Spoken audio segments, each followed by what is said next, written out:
বাংলাদেশ দুর্ভিক্ষের কবলে পড়েছে। এটি দেশের সরকার জানেন না। কিভাবে জানবেন?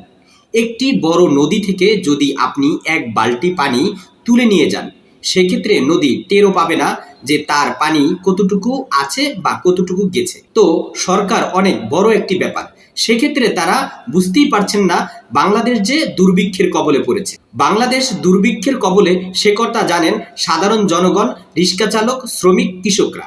আর এই সাধারণ জনগণকে যদি সরকার মূল্যায়ন না করেন এবং তাদের কথা না শুনে না মানেন, তাহলে দেশ অর্থনৈতিকভাবে ধ্বংস হয়ে যাবে, এটাই স্বাভাবিক। আমরা শত শত রিক্সা চালক, শ্রমিক, কৃষক, জেলে ভাইদের, সাধারণ মানুষের কথা শুনেছি। তারা আসলে কি চাচ্ছেন, কি হলে বাংলাদেশ সুন্দর ও সুষ্ঠুভাবে সামনের দিকে এগিয়ে যাবে। আমরা এমন একজনের কথা এই মুহূর্তে শুনবো। খারাপ আছি, আগে হাসিনা থাকতে ভালো আসলো। ওখানে মনে কয় হাসিনা রে যাইয়া দিল্লি যাইয়া পাই দরগানি। আগে গ্যাস আসলো 1400 টাকা, ওখানে গ্যাস 2200 টাকা। আমরা ভাত পাই না, গ্যাস পাই না, তেল পাই না, এমন পর্যায়ে যাবে হাসিনা রে দিল্লি যাইয়া পাই দরগানা লাগবে। বাংলাদেশ দুর্ভিক্ষে পড়েছে, এটি কৃষক, শ্রমিক, রিক্সা চালক সহ দেশের অন্যান্য সাধারণ জনগণ বোঝে।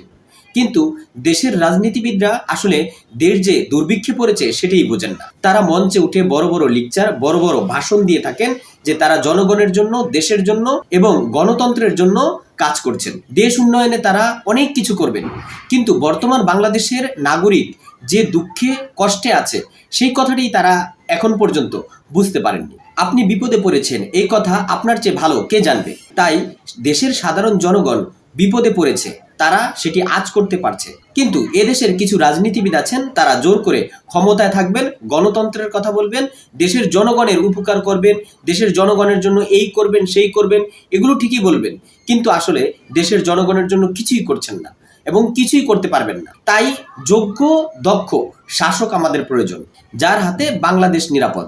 এমন একজন যোগ্য, দক্ষ শাসক না হলে আমরা আগামীর সুসমৃদ্ধ বাংলাদেশ গঠন করতে পারবো না। আর আমরা যারা মঞ্চে উঠে বড় বড় লেকচার দিচ্ছি, গণতন্ত্রের কথা বলছি, দেশের কথা বলছি, দেশের জনগণের কথা বলছি, এটা শুধু একটি আইওয়াস। আসলে রাজনীতিবিদ যারা, তারা যে কথা বলছেন সেটি শুধু আপনাদের নিজস্ব স্বার্থের জন্য বলছেন। পৃথিবীর ইতিহাস থেকে দেখা গিয়েছে সকল রাজনীতিবিদ বা রাজারা যে যার যার স্বার্থে কাজ করেছেন, জনগণের স্বার্থে কাজ করেছেন, এটি সম্পূর্ণই মিথ্যে এবং বানোয়াট। কিন্তু দেশের সাধারণ জনগণের মাথায় লবণ থুয়ে বড়ই খাচ্ছেন। রাজনীতিবিদরা দেশের মানুষকে বোকা বানিয়ে, মিথ্যে স্বপ্ন দেখিয়ে, দিনের পর দিন খাটিয়ে তারপরে তাদেরকে একটি বড়ই হাতে ধরিয়ে দিচ্ছেন। আর শত শত বড়ই আপনারা নিজেরাই হজম করছেন। এই বুলি বলে, এই লিকচার দিয়ে এদেশের জনগণকে বারবার বোকা বানাচ্ছেন আপনারা। যেমন চিনি দেখলে পিঁপড়া লাইন ধরে, কোনো পিঁপড়া চিনি পায়, কোনো পিঁপড়া চিনি পায় না। তেমনই হলো আমাদের বাংলাদেশের রাজনীতি। বর্তমান বাংলাদেশকে পরিচালনার জন্য কেমন শাসন ব্যবস্থা হলে আমরা আসলে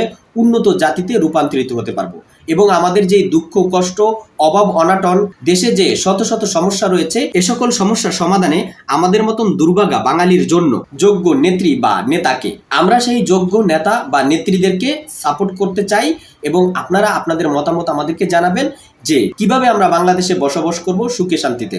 আমাদের অন্ন, বস্ত্র, খাদ্য, বাসস্থান সহ দেশের জনগণের যে সকল চাহিদা রয়েছে, সেই সকল চাহিদা পূরণ করে কোন সরকার আমাদেরকে আসলে সামনের দিকে এগিয়ে নিয়ে যেতে পারবে, এমন মতামতের অপেক্ষায় আজকের মতো বিদায় নিচ্ছি। আবারও দেখা হবে কোনো এক ভিডিও বার্তায়। ধন্যবাদ সবাইকে।